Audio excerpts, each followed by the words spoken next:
So, if you are listening to this, you are surrounded by sophisticated electronics. And almost all of them are based on one fundamental physics trick, a trick that, changed the world less than 80 years ago. Just think back to what electronics were like before, say, 1948.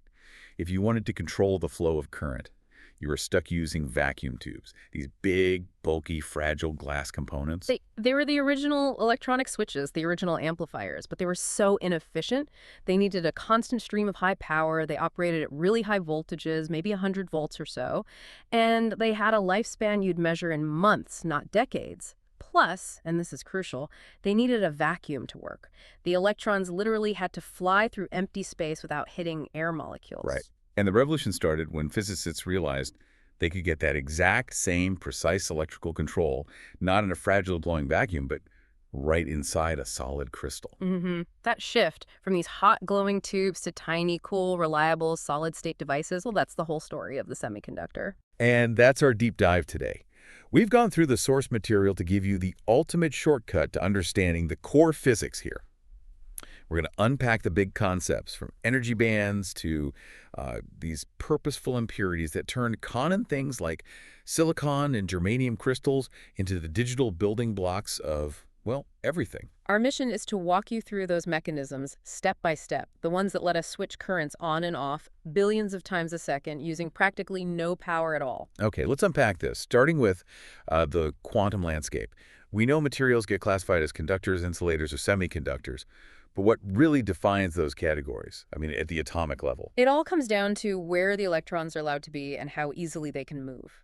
See, when atoms combine to form a solid, their individual electron orbits, they all overlap. They create these huge collections of available energy levels, which we call energy bands. So we're not talking about individual energy orbits anymore. We're talking about these vast, continuous zones. Exactly. And we really only need to focus on two critical zones. The lower one is the valence band. This is where the electrons are when they're bound to their atoms, they're stuck, they can't contribute to current flow. Okay, so they're locked in place. Right. And then above that, there's the conduction band. This is where electrons are free to roam around and conduct electricity. So if an electron wants to start carrying current, it has to make a jump from that lower valence band up into the higher conduction band. You got it. And the height of that jump, well, that's everything. That separation is called the energy gap.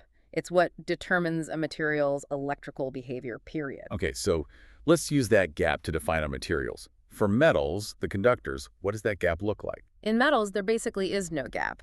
The valence band and the conduction band, they overlap entirely, or maybe the conduction band is already partially filled. So there's zero energy required to get an electron moving. Pretty much zero. The electrons are available for conduction instantly, even at absolute zero temperature. And that's why metals are such fantastic conductors. They have extremely low electrical resistance. And insulators are the complete opposite. The total opposite extreme. Insulators have a massive energy gap, typically greater than 3 electron volts. You take carbon, but in the form of diamond, its gap is about 5.4 electron volts. That's huge. It is. At room temperature, electrons just do not have enough thermal energy to jump that giant chasm, so their resistance is astronomical, which, is why we use them to block current. Which brings us to the sweet spot, the semiconductors. They sit right in the middle, and that small, finite gap is the whole opportunity for engineering.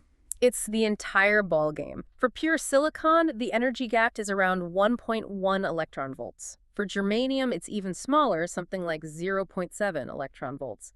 That small gap is the fundamental engineering opportunity because thermal energy, just room temperature, is just enough to occasionally excite an electron across it. That brings us to the pure stuff, the intrinsic semiconductors.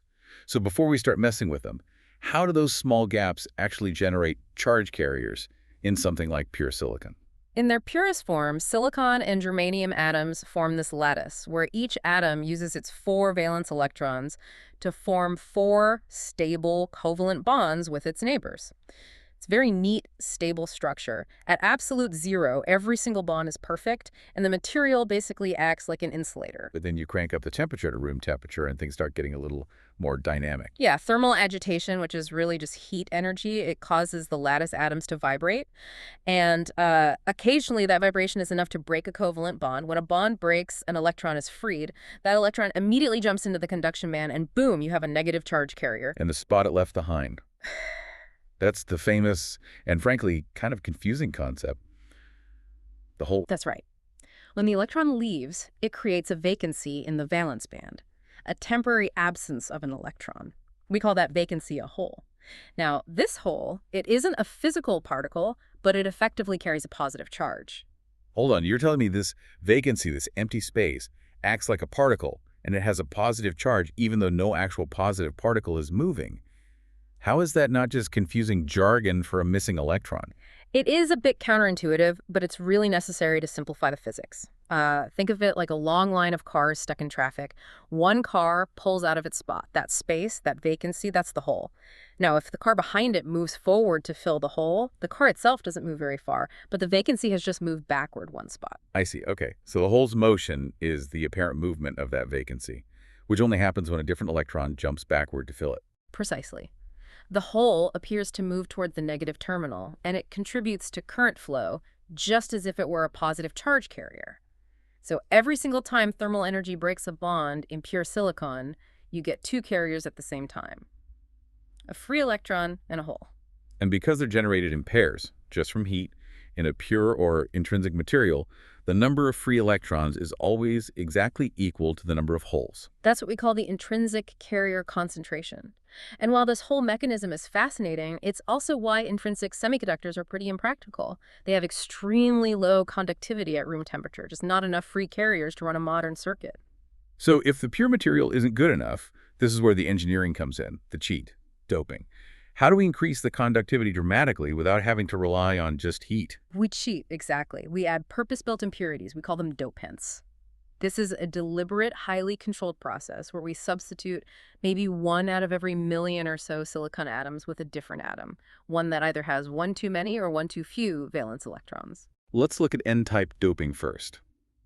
This is what gives us majority electrons. We use pentavalent atoms like arsenic or phosphorus. Right, these atoms are from group 5 of the periodic table, so they have 5 valence electrons. When a pentavalent atom is placed in that silicon lattice, it uses 4 of its electrons to form perfect covalent bonds with its neighbors. But that 5th electron, it's just left over. And that 5th electron must be barely attached, since the atom is already stable with its 4 bonds. It is barely attached, and this is the key insight we talked about earlier. The energy you need to free this extra 5th electron and push it into the conduction band is microscopic. Maybe only 0.05 electron volts for silicon. And you compare that to the 1.1 electron volts needed to break a covalent bond in the pure material. I mean, that's a massive engineering gain. Oh, it's the difference between trying to break down a fortress wall with a hammer and just tapping a light switch. These impurities, we call them donor impurities because they donate an electron so easily, they just flood the material with negative carriers. The result is an N-type semiconductor where electrons are the majority carriers by a huge margin. Okay, so on the flip side, we have P-type, which gives us majority holes. This uses trivalent atoms from group 3, things like boron or aluminum. Trivalent dopants, they only have 3 valence electrons. When you put one in the lattice, it can only form 3 complete covalent bonds. That 4th bond is left with a vacancy, a ready-made hole. So these atoms are ready to accept an electron from a nearby bond to fill that vacancy. Exactly. They are called acceptor impurities. By accepting an electron, they create a hole, which is our effective positive charge carrier. This makes the holes the majority carriers in a P-type material. So we flooded the N-type material with negative electrons and the P-type material with positive holes. I have to ask the classic question here. Has the crystal suddenly become electrically charged? No, and that's another crucial point for you to grasp. The crystal remains electrically neutral overall. The free charge carriers, the electrons or the holes, are perfectly balanced by the immobile ion cores left behind in the lattice structure by those donor or acceptor atoms. So the structure itself is neutral, but the charge carriers are just sitting there ready to move under the tiniest electric field. Absolutely. And one final concept here is something called the law of mass action. It says that even with all this doping, the concentration of electrons multiplied by the concentration of holes stays constant. So if you massively increase the majority carriers with doping, you drastically reduce the concentration of the minority carriers. The crystal just adjusts its thermal balance. This manipulation is just astonishing. We now have 2 perfectly engineered materials. N-type, teaming with free electrons, and P-type, teaming with free holes. And the entire digital world is based on what happens next when you bring these two types of material together to form the PN junction, the diode. This junction is the foundational active component. And the first fascinating insight is that you can't just take a block of P-type material and, glue it to a block of N-type. Why not? Why can't we just weld them together? Because even the flattest surface you can physically make has a roughness that is way, way larger than the space between atoms. You need a continuous crystal lattice for it to work. The junction has to be created in a single continuous wafer through some really sophisticated fabrication methods like diffusion or ion implantation. It has to be grown together chemically. Okay, so assuming we've manufactured this junction properly in a single wafer, what happens the instant the P and N sides meet? Instant chaos, or, well, instant physics. Two processes kick off immediately: diffusion and drift. Because of that huge concentration difference, the majority carriers diffuse across the junction. Electrons rush from the N side to the P side, and holes rush from the P side to the N side. This creates a large diffusion current. But that initial rush can't last because as those carriers move, they leave something important behind. They leave behind those immobile ion cores we just discussed. When an electron rushes from N to P, it leaves a positive donor ion core on the N side. When a hole rushes from P to N, it leaves a negative acceptor ion core on the P side. And this section, now empty of moving charge carriers, that's the depletion region. Yes. It's a buffer zone, typically only a tenth of a micrometer thick. And those exposed immobile ion cores create an internal electric field pointing from the positive N side to the negative P side. And that internal field must be pretty powerful because it's going to oppose that initial rush of carriers. It creates what we call a barrier potential. This potential builds up until the resulting electric field creates a second current, the drift current. This current sweeps any thermally generated minority carriers back across the junction. Equilibrium is reached when the diffusion current, the majority carrier is trying to cross, is exactly balanced by the drift current. At that point, nothing moves until you apply an external force. Okay, let's apply that external force. Let's bias the diode. If we apply a forward bias, so P side to the positive voltage, N side to the negative, how does that change the barrier? That external voltage directly opposes the built-in barrier potential. It lowers the effective height of that potential barrier, and it significantly narrows the depletion layer. If the voltage is small, the current is still small. But once that external voltage overcomes the barrier, at what we call the cut-in voltage, about 0.7 volts for silicon, the floodgates just open. And the current jumps up massively to the milliamp range. Exactly. The low barrier allows for massive minority carrier injection. Electrons flood the P side, holes flood the N side, and we get a huge current flow. This is the ON state. Now let's switch the battery around for reverse bias. P side to negative, N side to positive. Now the external voltage reinforces the internal barrier potential, increases the effective barrier height, and widens that depletion region significantly. This almost completely suppresses the flow of the majority carriers. So the current just stops. Almost, but not quite. You still get this tiny trickle, a constant current, typically in the microamp range. We call it the reverse saturation current. This tiny current is caused by the drift of the few thermally generated minority carriers being swept across the junction by that now very strong electric field. And that tiny reverse current stays constant no matter how much you increase the reverse voltage, until you hit a destructive point, the breakdown voltage. Precisely. The PN junction is, for all intents and purposes, a perfect electronic one-way valve. It allows current freely in the forward direction and blocks it almost entirely in the reverse direction. And that one-way valve property is what makes its first major application possible: rectification. When people started using alternating current AC from the wall, they needed a bridge to run their new digital gadgets, which all required direct current DC. Rectification is that bridge. Since AC voltage cycles between positive and negative, when you apply it to a diode, the diode only conducts when the voltage is positive, during one half of the AC cycle. And the simplest setup for that is the half-wave rectifier. Yeah, and it's the least efficient. A single diode only uses the positive half cycle of the AC input, and it completely blocks the negative half. You get this pulsating DC output, but you're literally throwing away half the input signal. And importantly, the output frequency of the pulses stays the same as the input frequency. So if you put 50 hertz in, you get 50 hertz of pulses out. So to utilize all the energy, we need the full-wave rectifier. The full-wave approach, which often uses two diodes and a special transformer, makes sure that whether the input is positive or negative, current flows through the load in the same direction. The output is still pulsating, but it happens during both halves of the input cycle.